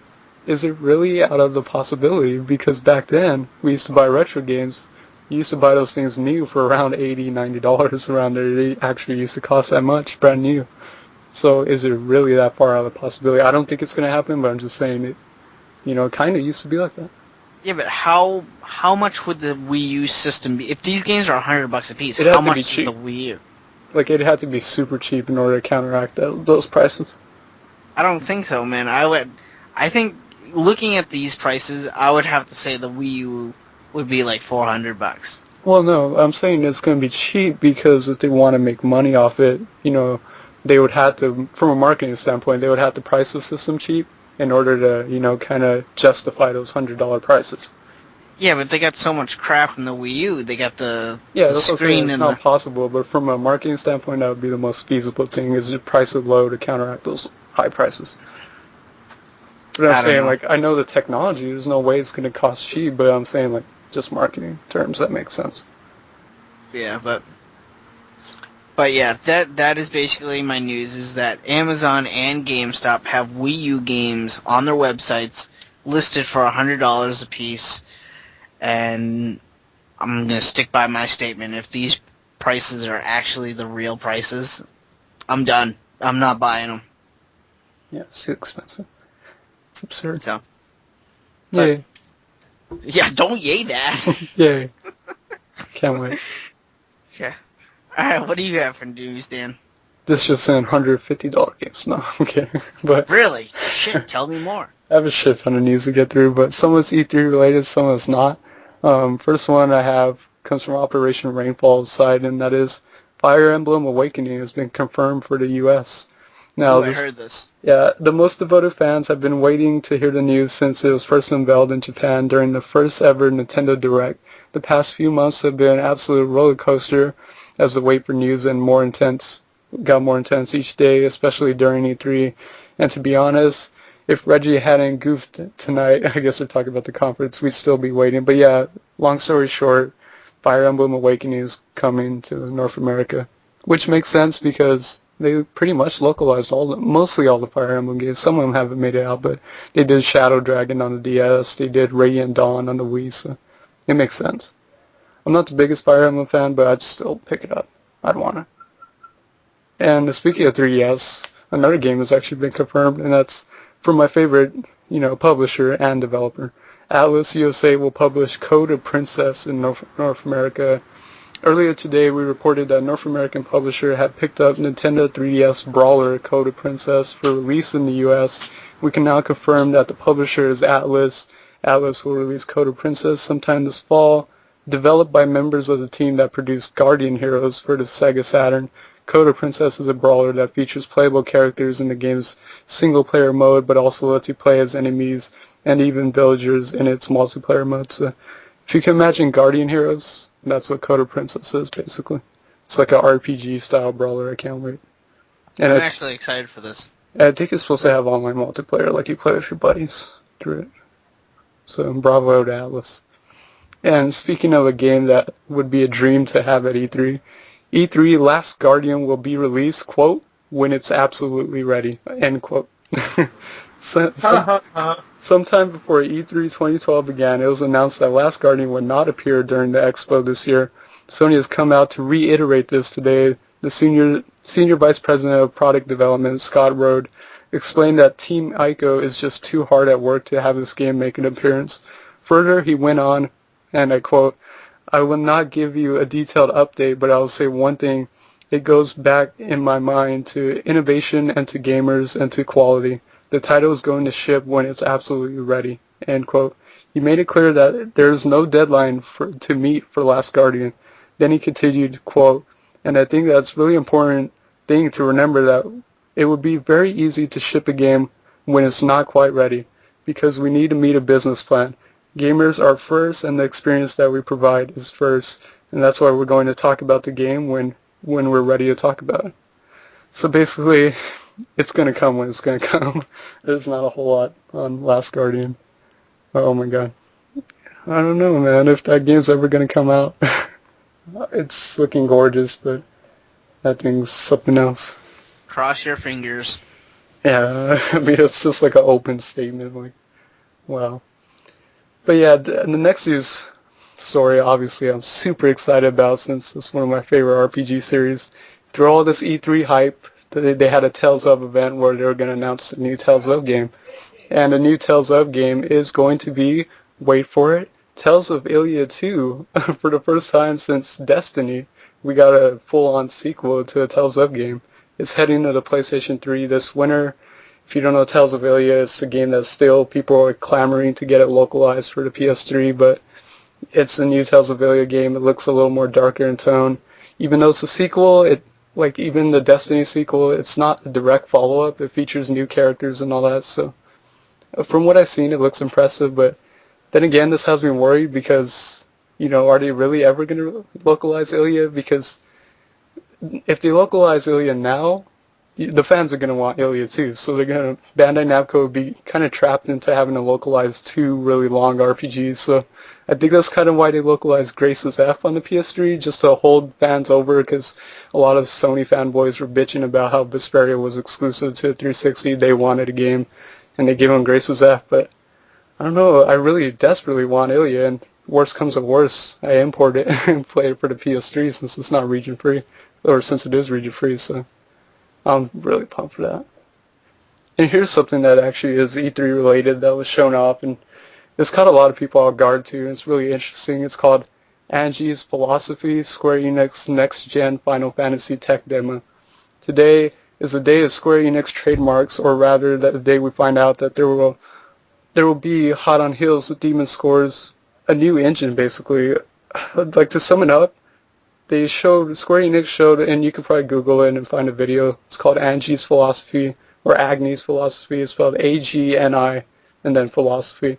It's a tech demo they showed where it's rumored that this is the next generation console graphics, and that this is how a Final Fantasy game would look if it was on like a PS4 or Xbox 720. And it's very impressive. It looks absolutely stunning. Particle effects are amazing.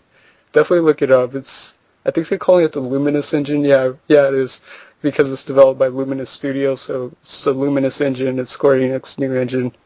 It looks impressive, and people are rumoring that the footage they show it might actually be the new Final Fantasy game. So we'll see. How come? Do you know why they don't give it a number? What do you mean? Like, well, why not call it Final Fantasy 15? Well, because they haven't confirmed it. People are just speculating that this may very well be the new Final Fantasy game, but then people are saying it's just a tech demo. Like, they want to show off the new engine. Oh, okay, gotcha. Yeah. Again, that's AGNI if you want to look that up. It's a gorgeous looking engine and may very well be the next engine for next-gen consoles. So I'm excited for that. That pretty much wraps up all my news. It's a lot to cover. So it's that time of the podcast where I talk about games we've been playing recently. I might as well kick things off real quick since I only have a couple titles. Since I mentioned before, I don't really have a TV right now, but before my TV took a shit on me, I was playing some games, and I was playing my new game that I was kind of anticipating. That's Atelier Maruru on the PS3. It's the final installment in the Arlen Alchemy trilogy. It's a game based around alchemy, and it's the final installment. And I can say, hands down, that this is probably the best yet. I mean, they keep getting better and better with the series, and what I like about this is, unlike the other ones where there's kind of a story, there's kind of a deadline you had to meet, there's still a deadline, but it's a lot more flexible this time around. Like you would really have to be slacking off in order to not meet the deadline, but basically you're building a kingdom, like you're building a kingdom from the ground up. And the goal is that every other year you have to meet a certain population regulation. So like I think the first year you have to have 5,000 population. The next year I think you need 15,000, and by the final year you need 30,000. So I did it. I played through the first 3 years. I got way more than 30,000. Like, that's what I'm saying. It's more lenient. You'd really have to be slacking off, but it's impressive to scope of the dungeons, nice variety in there, and there's some pretty epic boss fights. And even though the combat system's kind of the same, like it's a typical turn-based RPG, it's kind of the same, but it feels more epic. Like it feels like they kind of revamped it and made it a little more exciting. So I like that, and just typical alchemy. And I like the concept of building a kingdom instead of having to do something else. And I don't want to spoil what happens after the 3 years. It's kind of interesting. But yeah, I'm happy I didn't at least get the bad ending like I did in Toturi for not meeting the requirement. And I also played a little bit of a fighting game on the PS3, just casually, Arcana Heart 3. Fun little Arc System Works fighter, all-girl cast, but it's pretty in-depth. A fun little fighter. And so I started playing more handheld games, basically, because it's kind of all I can play now, so I put a little bit more time in the Third Birthday, which is a pseudo-sweet sequel to Parasite Eve. And I'm enjoying it. I actually beat the boss that I was stuck on for so long, so that felt really good. And that's the thing, if you guys are stuck in that game, I would suggest, I have found this out the hard way, but you really have to customize your weapons. Like, you have to give them new loadouts, you have to make them more powerful, basically, and you'll find you'll have an easier time with some of these boss fights. But that's pretty much it. That's all I've been playing, so who wants to go next? Anyone? I'll go. Yes. Well, let's see. Well, before we had that question from Nick, and he asked, what games in your backlog that you wanted to complete this summer. Well, I didn't do a backlog video challenge thing, but I actually completed 2 games in my backlog that I really wanted to get done. And the first one was Infamous 2. And Yay! I fucking love that game. I'll admit I like this game way more than the first one. And I don't really know why, because it's basically the same exact game. But it's a new setting, like a kind of like, as Techno mentioned earlier, it was like a New Orleans setting. And that was okay, I kind of enjoyed that. But what I liked most about the game is it had 2 other characters in the game, that one controlled fire and the other one controlled ice. And one was basically evil and the other one was basically good. So I kind of liked the reaction, like, do I want to go with this person and be evil? Do I want to go with this person and be good? I really like that. I know it was kind of like the first game, but since they added 2 new superpowered beings, I really liked. And then I kind of felt that the Infamous 2, the major outcome of the entire game was a lot more kind of like had a more impact than Infamous 1. Infamous 1, basically you wanted to take down a single guy that wanted to rule the world, which is fine. But Infamous 2, you had to stop this gigantic creature called the Beast that was roaming across the United States, causing havoc and destruction wherever it went. To me, that's a lot bigger tragedy than just one guy trying to control the world or the city. So for those reasons, I liked Infamous 2 a lot better than the first one. And since I beat Infamous 2, I'm now a huge fan of the series. So if they make Infamous 3, buying a day one. Or even if they make Infamous for the PSP or the Vita, buying a day one. I'm a huge fan of this series now. So, and I'm sorry, go ahead. Oh, I just said heck yeah. Oh, I actually wanted to ask you, Techno, a question. Did you get that Blood one? Yes, I did. Tell me about that, because I'm a fan of the series. Please, sell me on this game, because I'm actually kind of interested on it. It's like, what, Festival of Blood or Blood Festival or something? Yeah, something like that. Something like that. It's short. It's like, it happens, the whole story of it happens before the second one. So you can see what they were doing, in the middle.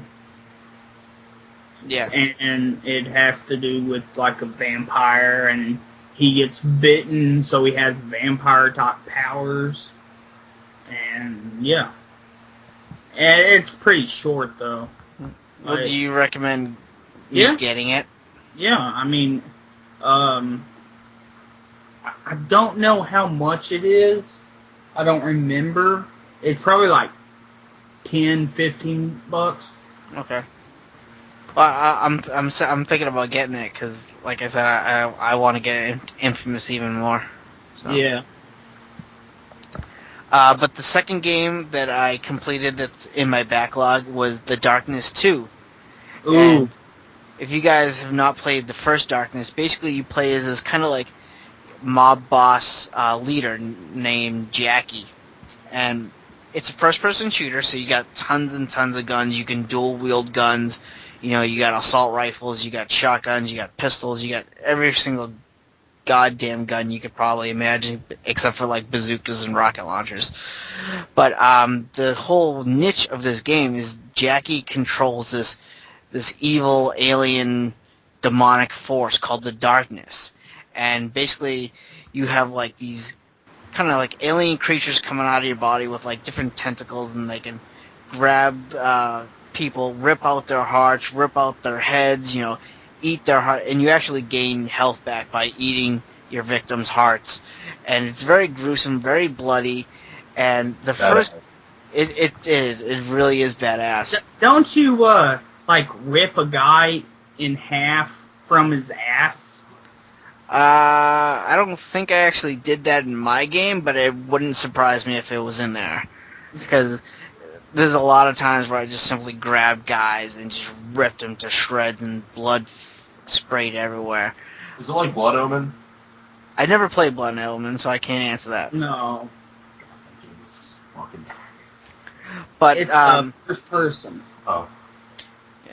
But the game, since you control this alien being called the Darkness, you have to stay in the dark. Like, if you go to, like, an area that's, like, maybe lit by, like, some sort of light, maybe, like, you know, just take a typical lamp on a table. If you go near that lamp, the Darkness creature, he'll shrivel away, and he'll be like, the Darkness, get away from the light. You know, like, he really hates the light. If you're standing in the light, you could still use your guns to, you know, fire and kill people, but you no longer have the Darkness powers. So, like, it really encourages you to stay in the dark, and so you have the Darkness creature. Because you actually have to shoot out lights in, like, certain levels just to get by, so, you know, you still have those powers. Now, yeah.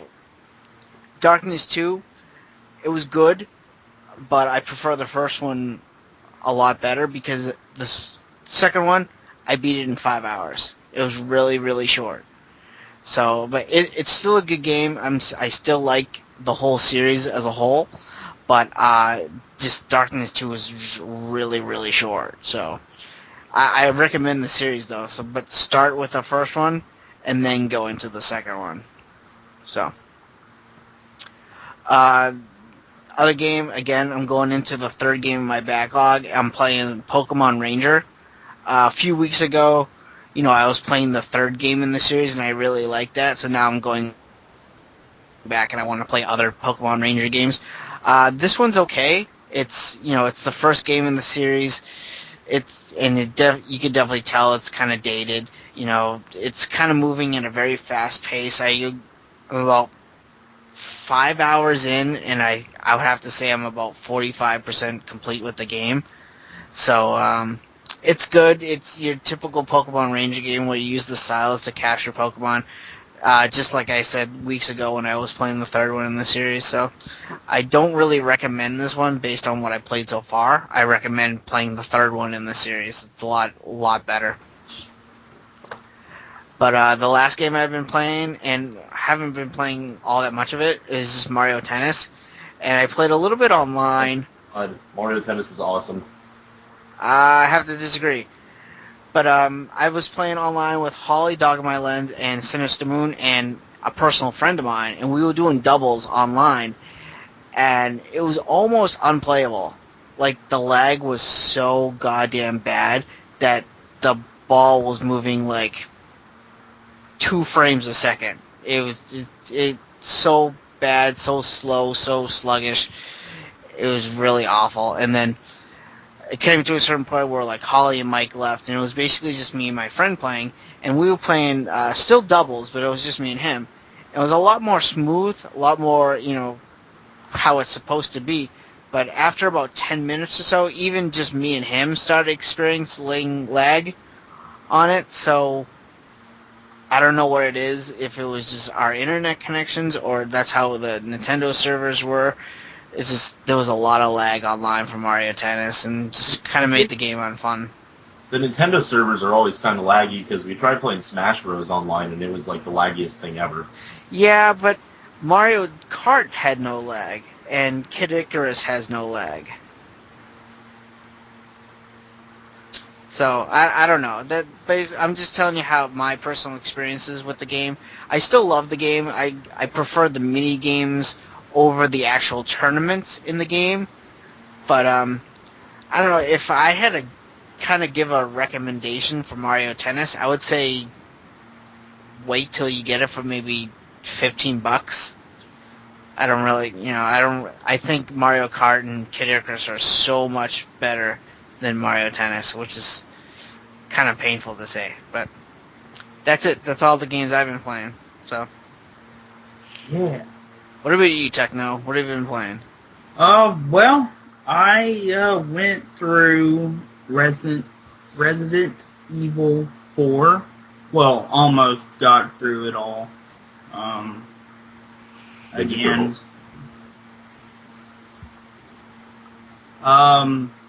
Some Panzer Dragoon Orta on the original Xbox. I just got that like a couple of days ago. Ninja Gaiden Black on the original Xbox.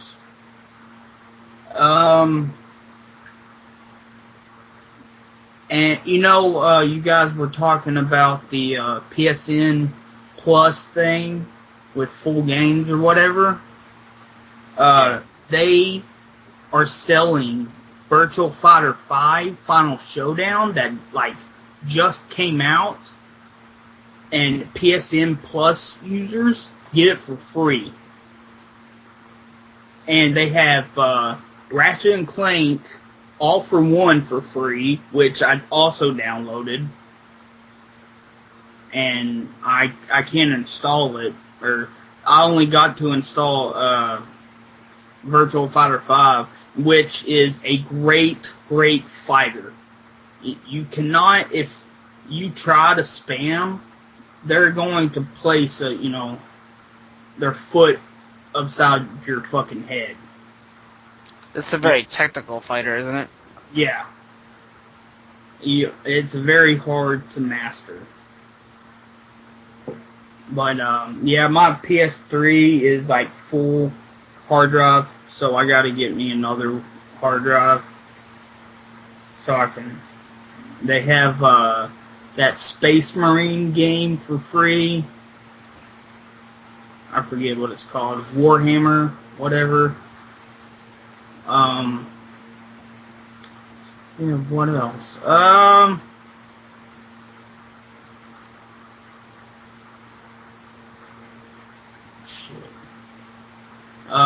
Teenage Mutant Ninja Turtles with Chad and Aaron.